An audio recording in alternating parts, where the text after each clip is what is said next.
Essa energia da agonia, esse tema tá aqui hoje porque eu estava naturalmente nessa fase de ano, né? E, em geral, as pessoas, eu vendo o comportamento, é inevitável que eu não faça, que eu não observe. Às vezes eu não quero nem observar, para ser sincero. Às vezes eu quero me desconectar, não quero ver, mas não tem jeito, velho. Fui gravar de novo hoje o capítulo 2.5 do curso, já liberei o 2.2, o 2.3 eu vou gravar hoje, eu estou editando o 2.4 e já gravei o 2.5. Tá aqui, ó. Fui gravar lá no Parque da Cantareira de novo. Só que na parte de baixo, não subi, não foi até lá em cima não, porque a andada é violenta até lá o negócio dela. Dá 1 hora quase de chegada lá. Aqui, ó. Aqui, ó. Esse aqui é um dos capítulos mais importantes do curso, que é o de sintomas projetivos. Aí na volta, na ida e na volta, né, eu estava observando o comportamento, né, e me chamou muita atenção que a cidade está vazia, isso é muito bom, parecendo interior, São Paulo. A energia está mais calma aqui, graças a Deus todo mundo se mandou. Desculpa, velho. A gente gosta de gente, a gente quer até ajudá-los, mas a galera, nós, eu e você, pô, a gente tá muita gente fede, velho. Quando a galera se sai assim, nós agradecemos. Não queria estar lá na praia, não queria estar no caminho que a galera faz pra praia. Hoje quero da melhor forma possível, mas a São Paulo está com energia calma. E é uma das primeiras vezes que eu, talvez porque não está muito legal, que eu vejo com a lucidez que eu vi hoje, a calma que a cidade transmitia. A cidade está em paz, velho. Aí você percebe que somos nós que fazemos isso. Aí no caminho, eu fui percebendo. Uma pessoa atravessou estranha, né? Eu parei atrás de uma pessoa, calmo, né? Olhando. Aí eu até falei pra Carita assim na hora: Não, não vai agora não. O cara foi, velho, quase bateu. Aí eu esperei minha vez, eu fui vindo. Aí essa mesma pessoa que estava na minha frente, sozinha, a cidade não tem ninguém, velho. Ela foi pro meio de uma pista, ela bateu o retrovisor do carro dela num carro que vinha na contrário. O cara buzinou, o cara não acreditou, ela parou na rua, aí botou a mão para fora do carro, o cara olhou, o carro dele não teve nada, só foi o retrovisor dela que virou. Ela bateu o retrovisor do carro que vinha contrário. Ela virou assim, ainda reclamou com o cara. Aí eu fiquei olhando, né? Aí passamos ali, fomos no mercado, né? O mercado lotado, todo mundo agoniado para um lado. O mercado estava cheio, mas todo mundo foi no mercado por causa de, inclusive a gente, de ano novo e tal. Aí eu vendo todo mundo agoniado, porque das coisas para um lado e para o outro. Tem uma senhora, passou assim. A senhora estava vendo uma coisa numa loja assim. Então ela fez assim, ela deu tchau e fez isso, ó, de vez. Aí eu parei com tudo assim para a senhora passar. Eu falei, vai lá, minha tia, pode ir, tá tranquilo. Aí ela passou tal. Eu falei, velho, o que acontece com as pessoas, velho? Como assim? Qual é a situação? E eu comecei a fazer análise nesse caminho. Não tinha tema até essa hora. Aí eu, no carro, pensando, eu falei, cara, a energia da agonia, velho. E eu comecei a observar comportamentos, não só esses. E trouxe para cá. Aí eu comecei a escrever. Tudo que eu estava enxergando, tudo que eu estava vendo. E da onde que vem isso, cara? Agonia é o quê? Não parece ser uma ansiedade pontual. Eu acho que tem uma coisa que algumas pessoas são assim. Você conheceu alguém que você não consegue conversar? Tem uma pessoa, eu falo para ela. Eu falei, em 30 anos, eu só consegui ficar mais de 1 hora perto dessa pessoa. Uma vez. Meu irmão Sandro. Meu irmão Sandro é um cara incrível, velho, mas pense no cabo agoniado. Tem uma mão boa para algumas coisas, tal. O cara conserta coisas de um jeito que eu nunca vi. Não para. Eu nunca conseguia ficar ao lado, principalmente depois que teve a mudança de vida dele. Cara, ele não consegue ficar do seu lado. Ele fica assim. Eu tenho que fazer alguma coisa. Cara, vamos ficar aqui um pouquinho só tocando violão, sei lá, tomando uma Coca-Cola. Aí ele levanta. 15 minutos. Eu falava para André, eu já sabia. Eu falei, André, repare, ó, está o hora aqui. Daqui a 15 minutos, nem isso, ele vai levantar e vai inventar uma coisa para fazer. Fica olhando. Aí eu ia lá em Salvador, morava em Recife. Dava 15, nem 15. Não, tem que fazer um negócio aqui. Aí eu falei, beleza. Ele ria, falei, tá vendo, velho? Sabe quando foi que eu consegui ficar uma hora com meu irmão? Ele mora no Canadá hoje. E eu falo isso pra ele, tô falando que meu irmãozão, velho, parceirão. Falo pra ele isso, parceiro de 15 minutos. Mas pode contar com ele naqueles 15. Eu saí daqui do Brasil, fui de Recife para São Paulo, de São Paulo parei na Califórnia, na Califórnia fui para Montreal. Aí em Montreal, aluguei um carro, peguei o Sandro, eu fui até as Cataratas do Niágara. Foi quando eu consegui ficar do lado dele mais tempo na minha vida. Não consegui mais. Consegui segurar o cara um pouco ali, preso. Conversei com ele por 1 hora. Porque não dava. Aí você começa, por que algumas pessoas são assim? Da onde que vem isso? É a alma, é a forma que um cérebro é feito também, como é um TDAH diferente. E eu comecei a tentar, então o que eu fui fazer aqui? Tenho que fazer uma análise. Elas são super produtivas, será que é isso? Porque não param nunca, né? São muito produtivas. São tipo, olha, isso aqui é perda de tempo, vou produzir e tal. Dá uma pensada. Então a pessoa acorda, faz uma lista do que tem que fazer, ela faz. Eu sei que existe isso, existe responsabilidades, tá? Você faz as suas coisas, você termina as suas coisas, vamos sentar, né? Beleza? Mas não é isso que eu estou falando, tá? Acho que o TDAH não é assim, porque eu sou assim, não sou. Eu não consigo ficar muito tempo num ambiente onde minha mente não chama a atenção da minha mente. Essa é uma outra história, principalmente se o assunto for estranho, for superficial, se as conversas forem por causa de bebida, quero ficar conversando, batendo, aí não vai me manter. Cara, se você começasse a falar de coisas interessantes, eu fico a noite toda aí. Se estiver tocando, eu fico a noite toda tocando com você. Se estiver falando de espiritualidade, eu não saio dali. Então, é uma questão realmente de posicionar. E nunca consegui. Então, tem pessoas que são estranhas. Aí, o que eu pensei? O corpo da pessoa agoniada, tentar estudá-lo. Aí, eu fui para cá, comecei a pesquisar. Eu levantei informação, fui para um lado, fui para o outro, para o lado, para o outro. Tem dois... Sistema simpático é o modo corre que o leão está vindo. Foi o que eu pensei. O coração acelera, os músculos tensionam, as pupilas dilatam, a digestão para. Você sabia que quando você está correndo, o corpo de forma inteligente, ele diminui o processo de peristaltismo, de tudo. Para quê? Para que você não tenha uma necessidade de ir ao banheiro, só se for uma urgência, se você sair da normalidade, se tiver com uma diarreia, alguma coisa assim. Mas então eu imagino que o corpo se prepara para lutar e fugir. Talvez essas pessoas tenham, eu estou tentando primeiro explicar isso sobre uma ótica espiritual, fisiológica, não espiritual. Então, o sistema da pessoa, o modo parasimpático é o modo que está tudo bem, pode relaxar, é o contrário. Coração desacelera, músculos relaxam, digestão funciona, corpo se recupera. Você sabia? Quem fala isso aqui, amigo Joromil, você está aqui. Médico. Atendi várias pessoas aprendendo ao lado dele. Ele atendendo, eu aprendendo. Uma pessoa, quando chega lá, ele é médico em gastro, especializado. E uma das primeiras coisas que a pessoa chega agoniada, com gastrite, com alguma coisa, tal, ele tenta entender o seguinte: existe uma grande possibilidade dessa pessoa não estar ativando o seu sistema parasimpático. Ela é muito ansiosa, muito agoniada, então ela vai ter constrição, quanto mais tempo fica naquela região, maior chance de você ter um problema. Então ela está falando também de problema de serotonina, 90% da serotonina é feita nessa região. Se a comida não está descendo direito, se não está movimentando corretamente, vem da alimentação e tudo mais, significa dizer que ela vai estar em provável, possível caminho para a depressão, se já não estiver. Então, tudo isso se envolve com uma pessoa, a energia de uma pessoa agoniada. O corpo dela não funciona direito.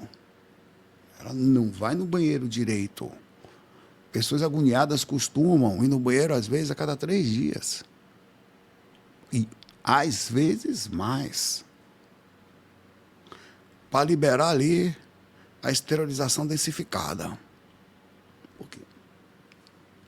Então, uma pessoa saudável, isso deveria ser mais tranquilo. Quanto mais tranquilo você fica, mais seu corpo vai funcionar corretamente, essa região.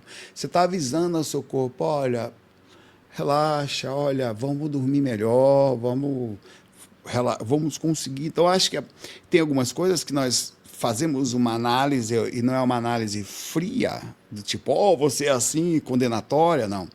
É uma análise de comportamento, seja ele genético, seja ele o que for, hábito ou alguma coisa que aconteceu. Muito obrigado, Alexandre, pelo obrigado, tá? Então, aqui, peraí, pelo carinho. Aqui está isso. No nível saudável, o simpático e o parasimpático se harmonizam. Você faz o que precisa fazer na hora que precisa e relaxa na hora que você precisa relaxar. Para que isso numa pessoa saudável. Uma pessoa agoniada, o simpático fica ligado. Ela está assistindo o sofá, está preparando para ali. Eu estou em casa, eu quero sair. Aí saio, eu quero vir para casa. Aí eu acabo de sair do trabalho, meu Deus, eu passo no metrô por cima de todo mundo. Rápido, vambora, quero sair daqui, vambora, quero ir para frente. Fico, na hora de entrar no metrô, eu não sou calmo, ou no ônibus, eu corro para pegar logo a vaga, para sentar. Pai, tem gente que é assim, velho. Isso não é só, claro, um comportamento, isso é uma falta de educação, uma falta de empatia, falta de observação, falta de lucidez quanto às suas próprias ações, velho. O cara que fica que nem um louco, querendo sentar, que nem um louco, sai correndo, cara, é feio, mas aí eu sinto. Claro que você senta, é um aproveitador, no sentido geral. Você quer existe um padrão de personalidade agoniada que é uma agonia por aproveitar. Nem todos são assim, tá? Tem gente agoniada legal, ela é agoniada e é legal. Tem um agoniado, é uma cebosa. Ele é agoniado para pegar logo a primeira asa de frango que sai, a coxa da... Sabe quando chega a comida? Ele... 1, 2, 3, já mete a mão na coxa logo. E ele come a coxa dele, que já pegou a melhor, continua olhando para ver, sério, ele não aproveita, ele não... Gostoso, não. Tem mais uma ali, eu acho que eu vou pegar logo. Você conhece alguém assim? Eles existem. Às vezes somos nós. Isto é preciso observar. Se eu não lhe falo, talvez você não observa. Isto é o físico. Você acha que é só você que quer pegar a coxa maior, velho? A não ser que você seja vegano, você quer pegar o brócolis maior. Sai daí que o pipinão é meu ali. Lógico. Mas estou falando de forma geral. Isso precisa ser observado, porque é o instinto do corpo dominando a consciência. Então, existem vários padrões de pessoas que, tentando sendo agoniadas, que não são... Ser agoniado não é uma questão antiética. Porque, às vezes, você é um agoniado ético. Você quer fazer tudo. Tem que resolver coisa para minha filha. Tem que fazer não sei o quê. Não, porque tem que ir agora não sei aonde. Você não faz nada errado, não atrapalha ninguém. Mas é agoniado. Eu não me considero uma pessoa muito calma, não. A Carita é muito melhor que eu, velho. Eu sou agoniado. Não sou muito, mas sou um pouco. Só que tem formas, eu aprendi a controlar algumas coisas em mim. Por exemplo, isso desde pequeno. Cara, eu faço isso desde moleque. Eu sou observador, tal, eu era pequenininho, sei lá o quê, não sei se foi o que aconteceu. De como eu observo tudo. Eu não queria ser assim, eu sou. Então, eu observo como uma pessoa se comporta na rua, como ela se comporta no trabalho, como ela se comporta na sala. Eu observo como uma pessoa entra na sala, eu observo como uma pessoa come. Eu vejo. Mas eu não tenho a mesma tranquilidade. Eu consigo, por exemplo, fazer uma coisa, parar e fazer por um tempo muito grande. Então, eu tenho uma certa intenção em fazer algo, mas eu não transmito muita agonia nas coisas que eu quero fazer. Às vezes eu tenho uma certa ansiedade que eu diminuo um pouco os padrões para acontecer. Então eu aprendi a fazer isso. Eu nunca sou o primeiro a me servir na mesa. Nunca. Sempre fico... Eu aguardo, até por questão de respeito mesmo. Em qualquer situação que você for ver. Qualquer. Isso aqui é tão interessante isso que existem pessoas que tomam iniciativa para sempre o lugar onde eu ia, as pessoas tomavam iniciativa para fazer logo o meu prato, porque ia me lascar no meio. Então era normal que as pessoas tentassem fazer. Então eu me segurava ao máximo de porque eu controlava meu, por ter um nível de tentativa de senso, eu achava muito feio ser assim. Eu achava estranho uma pessoa fazer. Meu pai, por exemplo, cara, eu era criança, eu percebia. Sabe aquela, hoje em dia a gente não acha não, sabe aquelas latas de pêssego em caldas? Uns pêssegozinhos amarelados, assim, gostoso, com calda, né? Que você abria com um abridorzinho mesmo e tal. Eu via meu pai, criança, velho. Meu pai dava um para cada um e comia o resto da lata sozinho. E eu percebia, velho. Eu falava para minha mãe, mãe, ele comeu figo, eu também tenho figo, lá em Recife tem menos figo, só por lá de cá tem figo. Eu falava para minha mãe, eu percebia a atitude do meu pai. De lá, eu falava, mãe, por que tal? Por que fez isso? Minha mãe falou, minha mãe lembrou disso no futuro, porque eu falei para ela, nunca mais esquecer. Então, assim, algumas coisas a gente precisa ver, o corpo da gente, voltando para cá, ele tem um padrão instintivo que precisa ser observado. Cara, todo mundo tem vontade de fazer as coisas, tá? Você segura por... Lógico que algumas pessoas são realmente... Mas você também tem vontade de pegar um brigadeirão. Tá ali, em cima do bolo. Você também tem vontade de, na hora de comer... Peraí. Com arroz com passas, que essa família vai colocar amanhã na sua comidinha. Odeio, com H maiúsculo de analfabeto. Você gosta? Mas todo mundo tem vontade, velho. As pessoas se contêm um pouco. Então, isso é uma questão. É o hormônio, é um processo hormonal, é um processo físico, é um processo adrenérgico que faz com que a gente seja assim. Tá? A pessoa agoniada, ela literalmente tem mais. É outra coisa, a pessoa agoniada envelhece mais rápido. É bioquímica. O estresse crônico literalmente encurta os telômeros das células. Sabe o que são, né? No final cada vez que as células, os telômeros, é uma teoria dos telômeros, é que nós envelhecemos por causa deles também. As células fazem a mitose. Na hora de fazer o corte do processo do DNA, das cromátides irmãs, ele vai e monta, elas acabam cortando o final do DNA. Os telômeros é o seguinte, até os 20, 22 anos, você tem um espaço grande do DNA ao redor que não perde, então você não envelhece, então você só fica novo. Depois dessa idade, os telômeros somem. Então, na hora que vai cortar para fazer o DNA novo, você corta a parte do DNA, então vai danificado. Ou a célula morre, ou não funciona direito. Então, é uma das fases.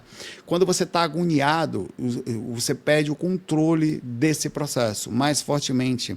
O corpo não consegue fazer a mitose corretamente. Interessante. Então, a pessoa agoniada tende a ter... Claro que isso é só uma questão física, né? O agoniado vai continuar agoniado de todo jeito, mas ela tende a ter uma parte interna, porque não adianta você botar botox, não adianta você botar fiofossox, não vai funcionar.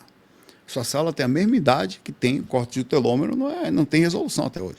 Então, se tentando fazer algumas coisas aí, mas por enquanto não adianta. Tá?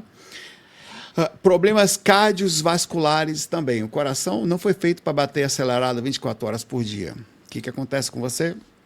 É proporcional.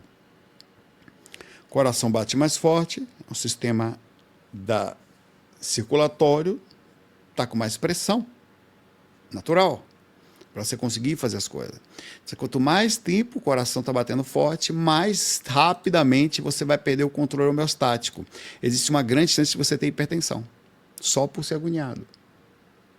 Mas a vida toda não é um momento só. E tem outras coisas. Pessoas com... tem um estudo ainda em análise bem profunda, tá? Ele ainda necessita ele tem uma carência ainda de algumas pesquisas, mas ele é bem profundo, de que o Alzheimer e algumas outras coisas, que são as proteínas tal, que se dobram e não conseguem mais cortar direito, começa a ficar ao redor dos neurônios, essa falha do corte da proteína, ela começa a acontecer na gente por causa de estresses que são feitos no decorrer da vida. Quanto mais, claro que tem outras situações, mas essa é uma lacuna que pegou muita gente. Que as pessoas que tiveram mais facilidade a um problema uma dificuldade de demência, elas davam gatilhos emocionais muito intensos durante a vida. Elas traziam uma certa coisa. Esse gatilho foi tão forte que causava desequilíbrio na compreensão do corte dessas proteínas. Que a proteína não estou dizendo, cara, existe N situações, tá? Mas isso é uma das teorias de casos. Então, se você tem que ver que coisas que nós fazemos, isso é lógico, o corpo vai, em algum momento, ele vai sofrer, porque a gente vai indo um processo de reativo. Ele vai reagir lá na frente em algum lugar, não sabemos direito aonde, mas vai. Tá? Sem contar que a gente já falou dos problemas digestivos, a pessoa também tem problema no estômago. Não consegue fazer direito. Tá? E vai ter, e é ruim, cara, quando você tem isso. O cortisol fica mais alto. Impede o sono profundo. Impede as ondas delta, impede até a pessoa conseguir dormir, aí se dorme e não descansa. Então ela começa a tomar medicação. Uma pessoa agoniada, ela faz isso durante o dia. Só que ela não tem, um médico não consegue mais, ou até deveria ser o certo. Olha, vamos ver por que você está assim, se é genético, se é comportamental, se foi um hábito que você trocou, se você perdeu a homeostase, você está andando de lado já há muito tempo. Porque se eu vou te dar aqui uma medicação para você tomar, para você dormir, mas isso não vai melhorar o seu comportamento, a gente precisa ver por que ele está assim. Então, a energia pessoal de uma pessoa agoniada com mais cortisol na veia é mais pesada, pai, velho. Mas não tem a menor dúvida. Ah, mas ela não é negativa, vê. Ela não faz coisas ruins. Uma pessoa depressiva, ela é ruim? Não necessariamente. Ela só implode. Mas ela tem presença, às vezes, dependendo do tempo que ela está nisso, se não tomar cuidado para cair em zona inferior, ela tem. Porque é uma pessoa que não faz mal para ninguém, mas ela faz para ela mesma, inconsciente, é um processo natural. Aconteceu. É uma regra. A frequência, a presença, a média energética, independente de ter presença externa ou não, dela própria é assim. Então, nós estamos falando de que a energia da agonia de pessoas que estão assim é, mesmo ela sendo uma boa pessoa, uma energia de padrão negativo. Porque ela, apesar, ela tem se mantido assim. Não para. Cara, quando o seu corpo não se recupera, o sistema energético não se recupera. Logo, a consciência que está habitando ali é que está, entre aspas, dominando o processo. Ela que está fazendo, entre impulsividades, não controle, alterações genéticas, fazendo com que o comportamento se torne assim, ela não consegue segurar as situações natural, e isso vai acontecer. Então, pessoas que não adianta dormir 8 horas se você não está tendo sono delta, pai velho. Você não se recupera. Não adianta. Isso é científico, isso aqui. Isso aqui não tem nada de espiritual nesse momento. Se você não tem entre 1h30, 2 horas, o certo é 2 horas, entre 2 e 2 horas e meia de sono delta, você não se recupera. Você não libera adenosina. A adenosina só é quebrada, só é retirada do corpo. É a quebra da energia que você tem durante o dia. O ATP quebra os 3 fosfatos, né? E fica adenosina no seu corpo. Fica um fosfato, tal, fica adenosina. A adenosina sobra. Quanto mais adenosina, mais cansaço. Por isso que você vai ficando... A adenosina, ela causa bradicardia, para você ter ideia. A adenosina é uma das formas de... Na hora de um coração que está batendo com um ataque cardíaco supraventricular, por exemplo, às vezes, é a forma como o cara coloca a adenosina para fazer o coração dar uma resetada. Para você ter ideia, o coração. Para por uns 5 a 10 segundos, até menos, e volta. Para ver ele voltar a acalmar. Ele é quando acalma. Então, você está absolutamente morto, o coração querendo baixar, estresse batendo. O coração, você está em conflito. O corpo está assim. Você está estressado e o corpo está cansando. Aí você vai dormir, você ficou o dia todo assim, cortisol lá, batendo lá em cima. O que vai acontecer na hora que você deitar? O cérebro não consegue, porque ele não consegue dissipar, por causa do cortisol, toda a adenosina que está no seu corpo. Então, cara, quando você acorda de manhã, você está morto. Aí você vai ficar de mau humor, por quê? Você não está funcionando corretamente. Aí entramos aqui E outros pontos também, a serotonina não está circulando direito.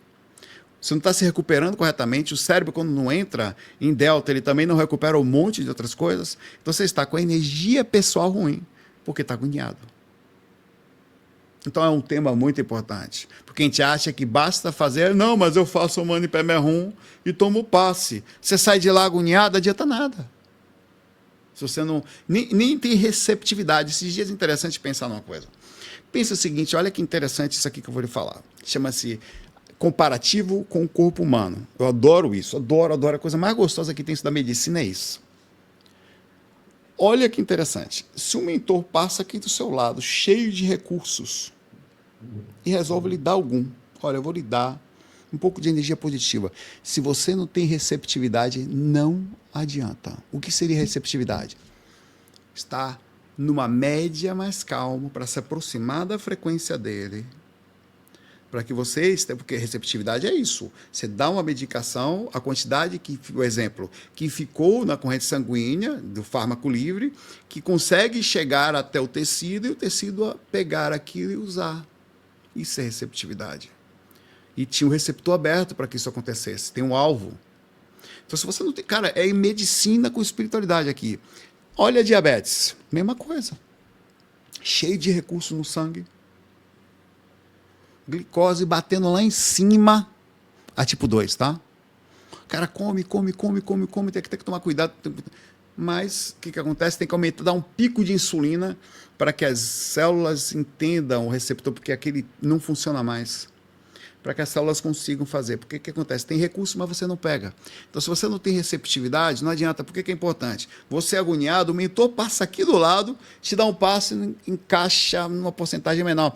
Existe uma coisa chamada biodisponibilidade no nosso corpo. É o quanto que você, daquele fármaco que você está tomando, que fica disponível para você de acordo com a situação homeostática do seu corpo, com como você está, com como você se alimenta. Traz isso para o espiritual para saber o que acontece. Que interessante.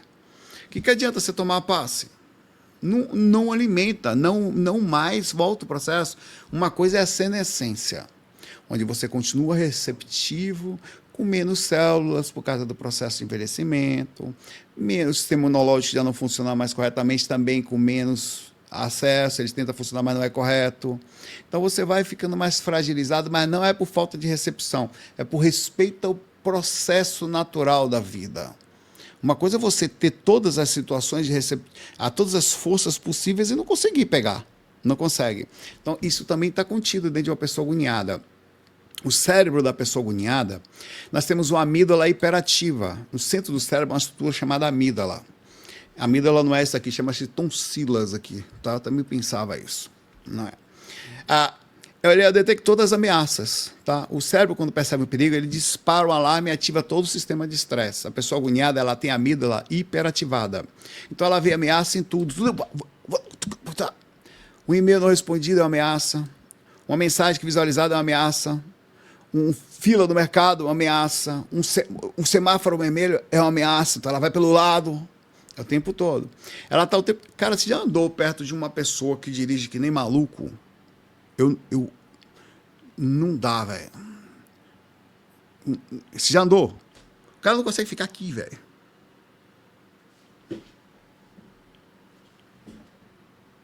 Cara, que agonia. Eu olho pra pessoa, às vezes eu olho o cara assim, eu falo, meu Deus, velho. Como que alguém consegue ficar do lado dessa pessoa? Porque eu só tô aqui agora, depois vou embora. Como? Por que você não fica quietinho ali, velho? No seu canto? Não, porque... Que coisa horrorosa isso. Aquela pessoa está transmitindo. Ela não percebe, tá? Ela está, às vezes... Já pensa uma pessoa que está o tempo inteiro parece que está com a faca nos dentes, o tempo inteiro. Então, essas coisas acontecem, são muitos, tá? O córtex pré-frontal dessas pessoas está prejudicado também, porque, vê, o que acontece com você quando você está com cortisol e adrenalina? Você fica mais burro. É de proposital. Quando você fica mais nervoso, você diminui o córtex pré-frontal. Propositadamente, porque é luta e fuga. Quanto mais adrenalina você tem no seu corpo, menos você vai pensar. Proposital. Por isso que a pessoa, quando se acalma, ela pensa melhor. Porque então a pessoa que está agoniada, ela fica com menos capacidade de observação. Então ela fica mais burra. Ela não consegue controlar. O tempo inteiro está acontecendo. E muito interessante se ver por esse lado, o cérebro que não desliga. Agora, o comportamento social da agonia. Eu já falei a vocês que a gente tentar conversar com a pessoa agoniada é horrível, velho. Horrível. Os caras não conseguem ficar um minuto com você.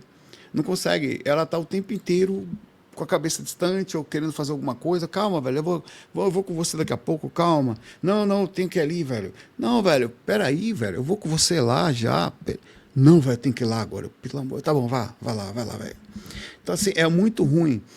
O agoniado, como eu falei, no trânsito, é um cara horroroso, um cara. Você chega a ficar pensando, algumas pessoas transmitem tanta agonia que você fica.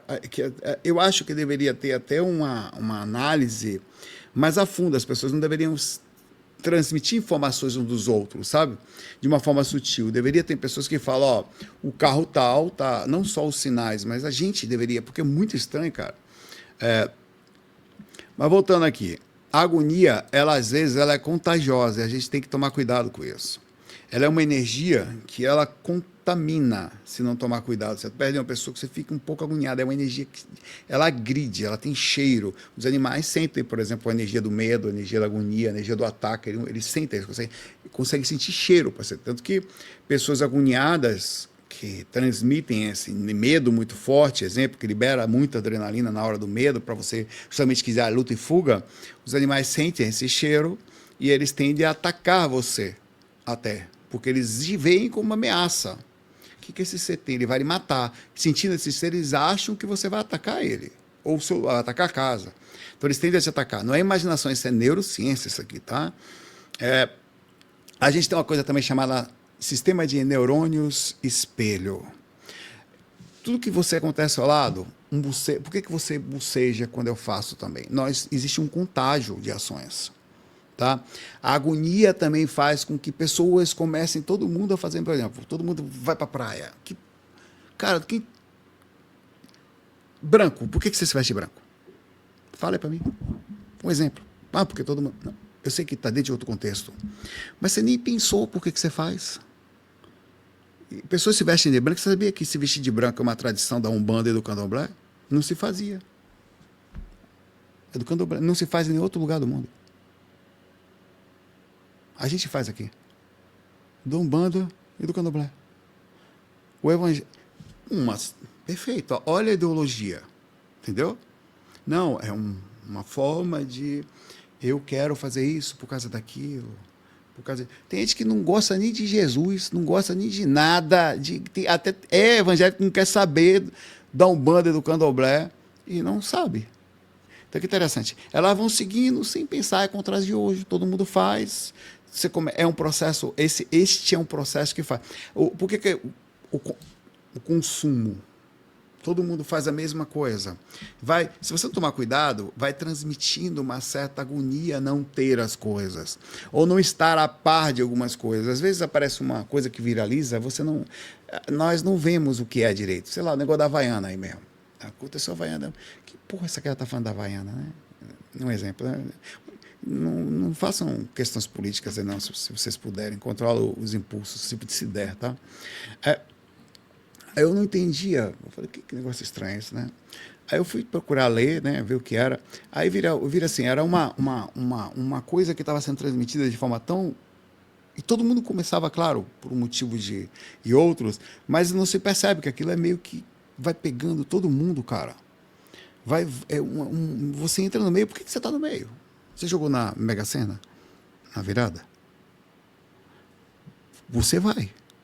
Às vezes por motivos até que você não entende. Sei lá, a empresa fez um bolão. Você é louco? Eu vou também, né? Na dúvida, eu vou no bolo aí. Porque se todo mundo ganhar, todo mundo fala isso. Eu não fico aqui sozinho, né? Então você vai assim só porque foi todo mundo, aí você vai também, né? Mas é uma coisa que você já parou para pensar, que a gente não analisa por que a gente está fazendo algumas coisas? Por quê? Né? Mas na dúvida, vamos jogar na bolada aí da virada. Né? Morar com uma pessoa agoniada é um desafio, velho. Você está no sofá, ela passa, levanta o tempo todo. Cara, pelo amor de Deus, tinha um amigo. Tinha um amigo que era assim, eu tava comendo. Terminou, velho? Terminou? Não, velho, não terminei, não. Eu terminava, ele pegava. Terminou? Nem terminava, ele pegava meu copo e já ia lavar.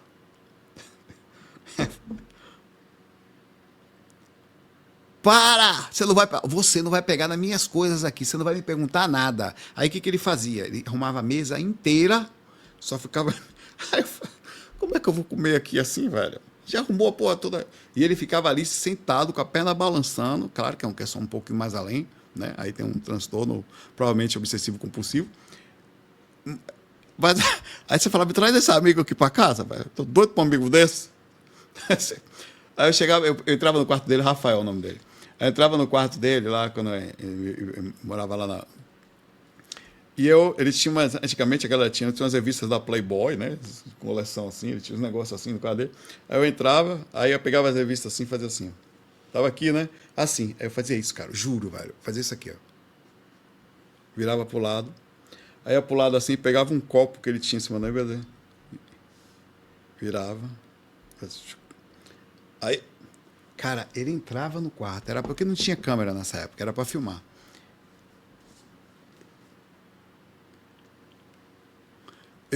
Que bicho agoniado, velho. Eu andava com ele na rua. Cara, isso aí é um exemplo do extremo, tá? Mas eu preciso comentar o extremo para que te observe o pequeno.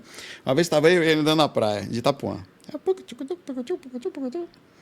Andando na praia de Itapuã. Aí lá em cima do calçadão tinha umas meninas que riram. Tava eu e ele sem camisa, mago, que sua porra. Cara, a menina tô rindo de mim lá. Não, velho. Não, deixa elas, pô, tão rindo. Não, vou lá em cima. Vou lá em cima, vou lá ver o que elas riram. Não, velho, o que elas riram? Elas têm direito a rir, talvez não tenha sido nem da gente. Cara, eu tive que segurar o cara, velho. Você não vai, velho. Eu tive que botar a banheira, eu segurava, botava ele na linha. Isso é um exemplo extremo, mas essas coisas são muito estranhas. Você não consegue ficar com a pessoa, velho. Você não consegue, é uma agonia. A pessoa, ela tá o tempo inteiro com um negócio.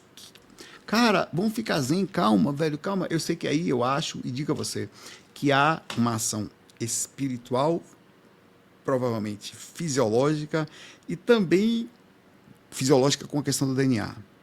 É a alma não controlando algum impulso, a alma fazendo com que o corpo passe do limite do que deveria ser, ou é alguma coisa que ela não consegue controlar, por exemplo, o TDAH, falta dopamina, ele não controla.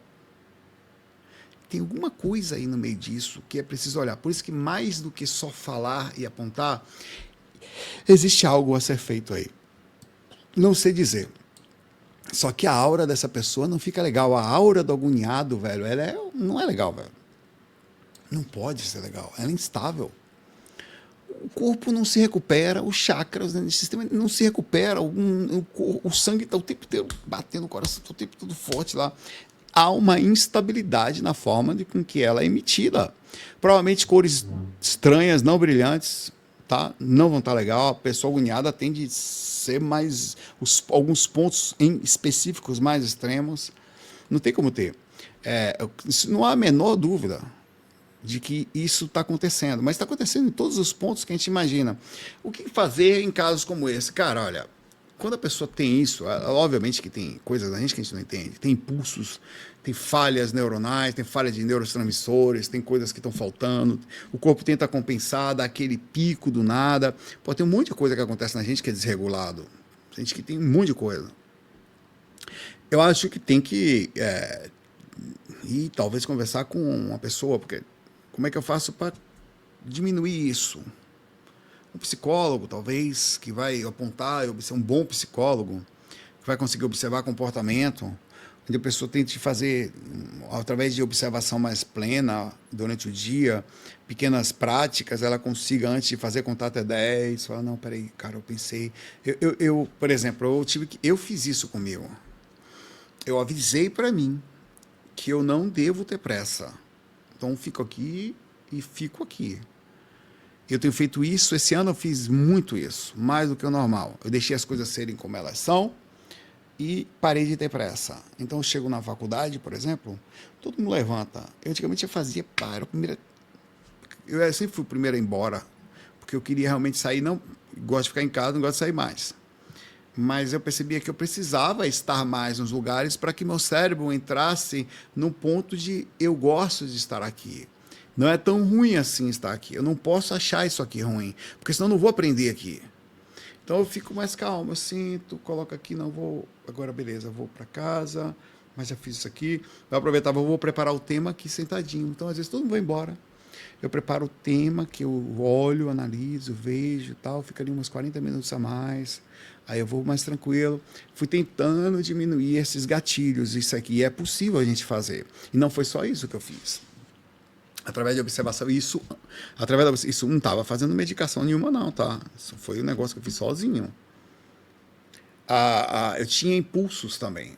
Por isso que eu estou falando que é possível. É difícil. Cada um é um. Mas quando você decide uma coisa, é possível. Você tem que levar em consideração que isso tem que ser feito a todos os momentos. Não é só agora, sempre. Tá? Existe um processo forte que eu acho que inconscientemente é uma certa fuga disfarçada, às vezes. A pessoa fica ali quieta, ela vai fazer alguma coisa, não sei se não tem um processo obsessivo, espiritual, às vezes, que pode existir em alguns casos. A pessoa, quando para, ela começa talvez a se sentir mal. Entendeu? A energia baixa, ela lembra, alguma coisa acontece, tem ou fuga de algum problema pessoal, ou fuga de um espírito, de um processo magnético. Ou ela própria já não está bem há muito tempo, então quando ela para, ela começa a se sentir mal. Então ela mantém essa forma ativa constantemente, porque você sabe que o sistema parasimpático é que aumenta a nossa sensibilidade espiritual. Você precisa relaxar os músculos. Você precisa ativar alguns específicos diferentes tipos de neurotransmissores, diminuir o cortisol, a adrenalina, para que algo espiritual comece a ativar você. Para você ter ideia, a gente, quando está com menos cortisol durante a noite, e alguns pontos de cortisol, o pico dele acontece na hora que você dá o pico de manhã, você acaba tendo mais dores. Por isso que as dores acontecem de noite. Os assédios acontecem mais à noite, porque você fica muito mais tenso. Quanto mais tenso você estiver, cara, você tem ideia, você pode estar tenso, tem gente que se machuca, que sai sangrando e nem sente, velho. Porque ele tira a dor de você. É um processo meio de endorfina mesmo. Pum! Você nem sente, velho. Tem gente que toma tiro num lugar fatal. Lá na frente o cara fala, cara, tá sangrando, eita mesmo. Pra você ter ideia como é sério o negócio. Então, a pessoa, ela sente menos quando está em estado de trava. Vai fazer mal para ela, vai em longa escala, mas não faz na hora. Então, ela vive num processo de fuga. E é isso que é interessante. De quê? De quê? Isso é uma coisa a se perguntar. Por isso que existe um processo psicológico, até filosófico. Não é? Por que você está fugindo? Porque você está o tempo todo com a navalha. Não te tirou isso. Tem alguma realidade, em alguma esfera, alguma coisa está sendo mais intensa, talvez, do que o normal. Então, não é normal estar assim. Tem alguma coisa que precisa ser olhada. E se você não parar para olhar, para resolver, vai ficar aí com você para sempre. Você vai ficar correndo para sempre disso. Em algum momento vai ter a cobrança disso, tá? Então você tem consequências físicas, consequências energéticas, consequências cerebrais, quer dizer, mentais, memória prejudicada, falamos disso, né, por causa da questão, dificuldade de ouvir, então você não consegue ficar com a pessoa, você tem seus relacionamentos complicados, não ficam tão bons. Na espiritualidade, se você está sempre assim, você está com a intuição bloqueada, naturalmente. Como é que você vai ouvir um mentor mais calmamente desse jeito? Além do processo energético do mentor ter mais dificuldade de chegar, os processos de intuições também. A aura não está bem, centros de forças também não vão estar, dificuldade de meditação, essas pessoas não conseguem fazer prática. Como é que vai deitar? Não consegue terminar uma prece, às vezes, agoniada, quer logo sair dali. Tem que, óbvio, dar uma olhada no meio caminho. Não é ruim ser assim, a pessoa vai e faz as coisas. O mundo aconteceu por causa da adrenalina e do cortisol, mais denso que eles sejam às vezes. Isso foi aí que eles aconteceram. Mas é preciso parar um pouco para recuperar para outro dia, até espiritualmente, para ter fisicamente mais tempo aqui. Então é uma coisa a se pensar. Nessa época, por isso que esse tema está aqui, é quando a gente mais vê isto, né? Quando a gente fala não consegue fazer algumas coisas, eu digo a você que eu não sou bom. Eu falo isso pela carita. Cara, eu não sei, é um negócio que, cara, eu chego a parar para ver, pelo menos. A pessoa, cara, vai fazer um café. Aí a pessoa prepara um café meio especial que ela faz.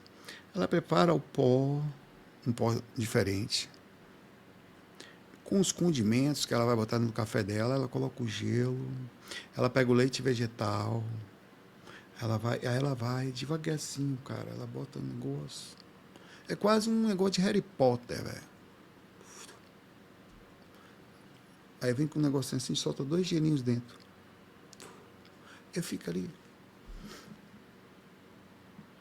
admirando, ao mesmo tempo, em minha mente, falo, se me bota para fazer aquilo, eu já ia fazer um processo de industrialização do café.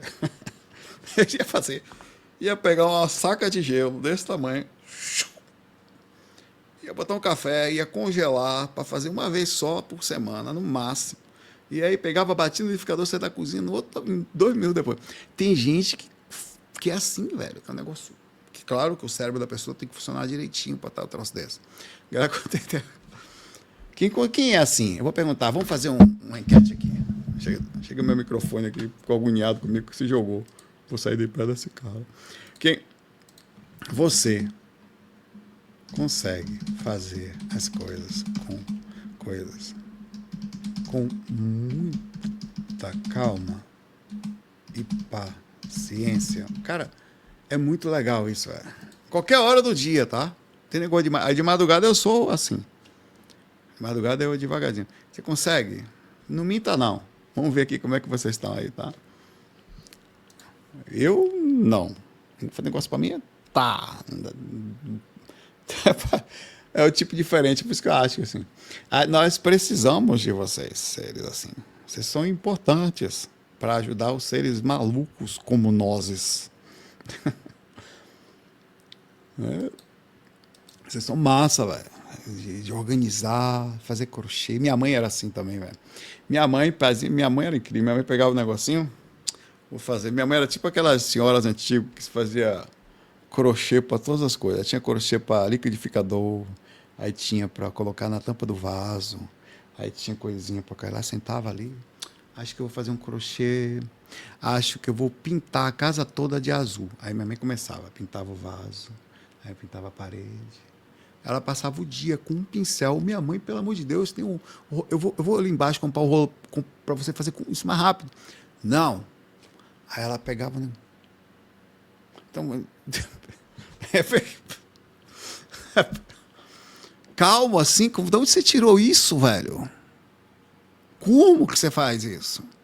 Então, eu acho que é muito interessante que tem os dois tipos. Ó, as pessoas que disseram aqui, 134 votos por enquanto, que conseguem fazer as coisas com muita calma, 45%. 55% aqui é agoniado, incluindo eu. Ó, não somos os agoniados, pesados, que a gente consegue segurar os impulsos, né? Eu sou, em algumas coisas, até calmo. As pessoas me olham e falam, não, só calma. Né? Porque a espiritualidade deu um mata-leão em mim desde os 15 anos, eu mudei. Mas, com certeza, isso está em algo diferente aqui pra gente aqui, tá?